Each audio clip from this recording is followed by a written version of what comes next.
I believe that success belongs to the few who think independently while the majority waits for permission. And that's why this morning, our daily live trading session, we didn't hesitate. We actually got into a stock very quickly with an intentional dip buy on TSSI. And taking a look at BigBear.AI this morning, you can see they've got the defense contracts, the analytics. There's something that's a little bit off around one of their recent acquisitions, which we'll go over. And then we've seen that there's a lot of movement in the company. Speaking of movement, I kind of tweaked my neck recently going to the chiropractor today to get aligned.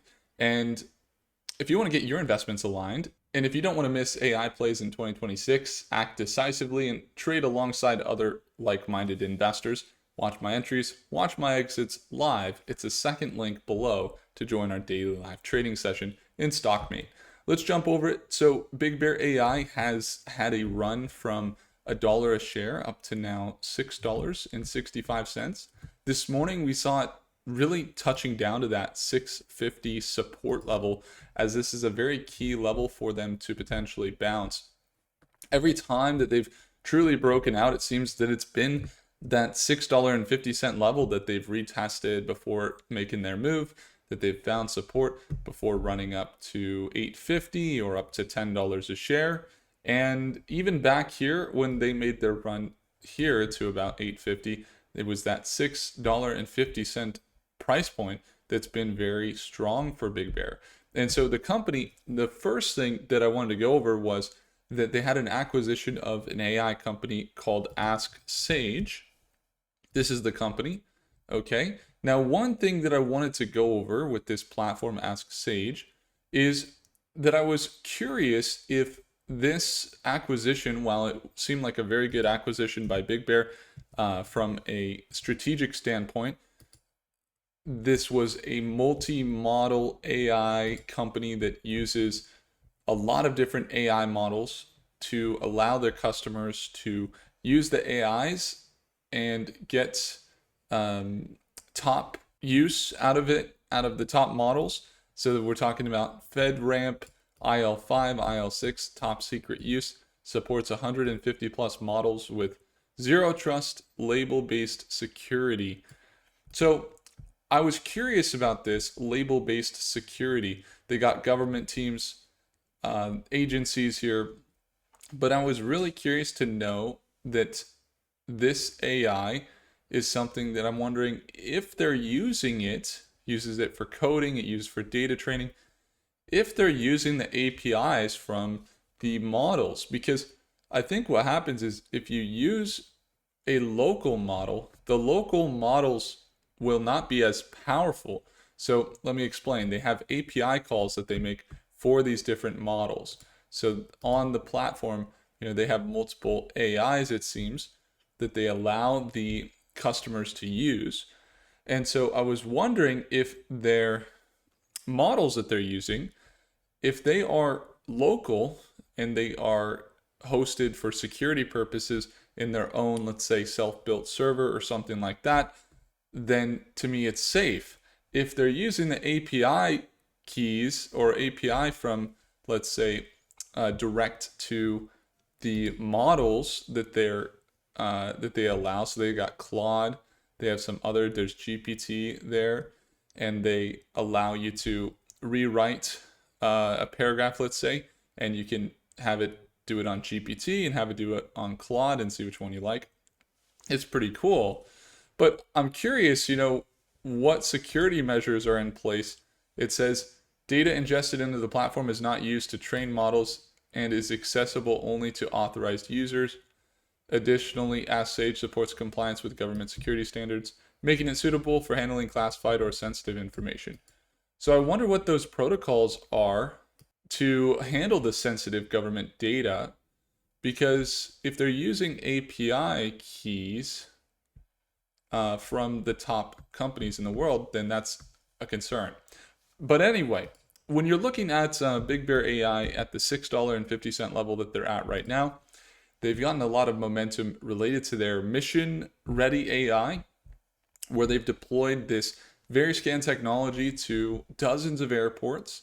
They have national security critical infrastructure where they're also having AI powered cargo security management, AI powered, so that's in the Panama Canal, AI powered shipyard building, which is interesting.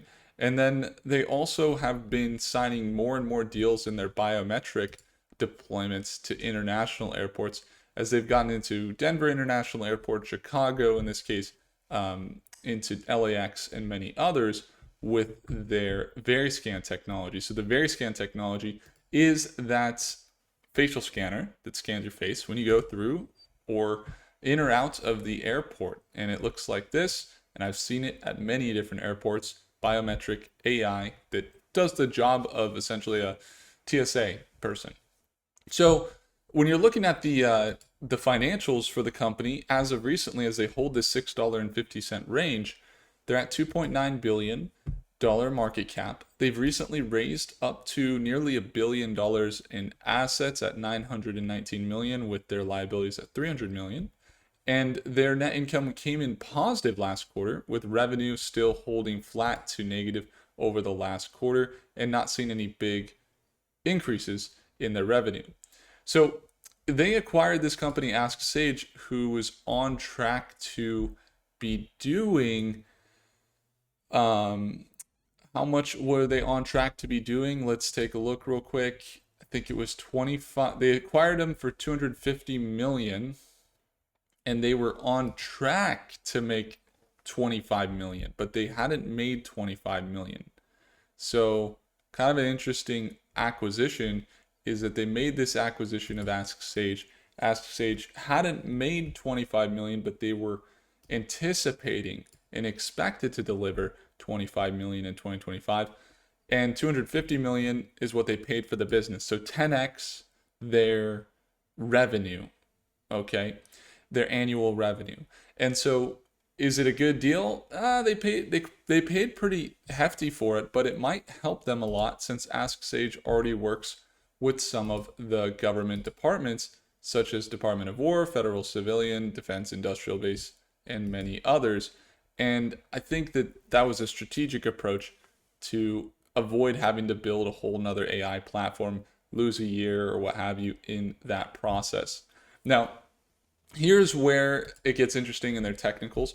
As the financials hold strong, and it seems that they were raising money, we see them consolidate here over the last month of November from this $5 level up to this $6.50 level, and they just broke out once again. Now, two things here obviously could happen: to go up or go down, but what you're looking at is the key level of support at 650 to see something like this. And so the trend would be about a 16% gain up into levels of around 650. This has been the trend that they've recently established, that they would be targeting up to that kind of $8 to $9 price point. So something like this would be kind of the next target for Big Bear. It's about a 25% bullish uptrend. They do have resistance here at 715. So that's going to be a 10% gain that they'll have to break out of, that resistance level at 715, 720. But they also have this support here at 650 that we've been watching very closely, and we'll see if they hold it. If they don't, next level of support is at 550. So that's how the technicals look. Again, I'm holding long term, and we have since about $2.80 this last year when we got into it before it surged to $10 a share. And when it did, it pulled all the way up to $10. It pulled all the way back down, and we still are in it. And we also traded it yesterday. We were able to catch a 10% move over on BAIG, the 2x of Big Bear. So why I say the short term is something we also trade is because sometimes these moves get predictable. And if we see it validate this 650, and we see some of the markets continue their uptrends that they're in over the last few weeks, then it's looking good. We're looking at the next target around 750, which would be about a 20% increase on BigBear.AI. So we'll be watching the short-term trades as well as the longer-term investment in Big Bear and seeing that they continue to develop contracts. They've had some recent dilution. They've also raised money, which also people say, oh, is that good? Is that bad? But they're trying to deploy massively the VeriScan technology into the airports, and they've gotten to dozens of airports, and there's a reason why. They got the World Cup coming up in 2026, FIFA World Cup, plus the 2028 Olympics. That's going to be a massive influx of people coming in and out of the US. And that also means that they're going to want that data. And so the Veriscan technology that Big Bear deploys most likely will be in demand from governments as they'll want some of that data.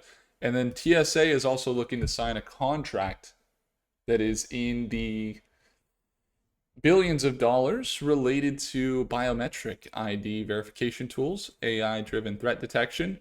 And these are the exact things that Big Bear does. It says reduce reliance on manual labor, incorporate AI-driven threat detection, and remote screening. So again, we'll be watching the 650 level, see if any opportunities present themselves tomorrow at Market Open on Friday. And if you want to tune in tomorrow at Market Open, it's the second link down below. If I earned your thumbs up, hit the like button. Do consider subscribing, and I'll see you in the next one. Thank you.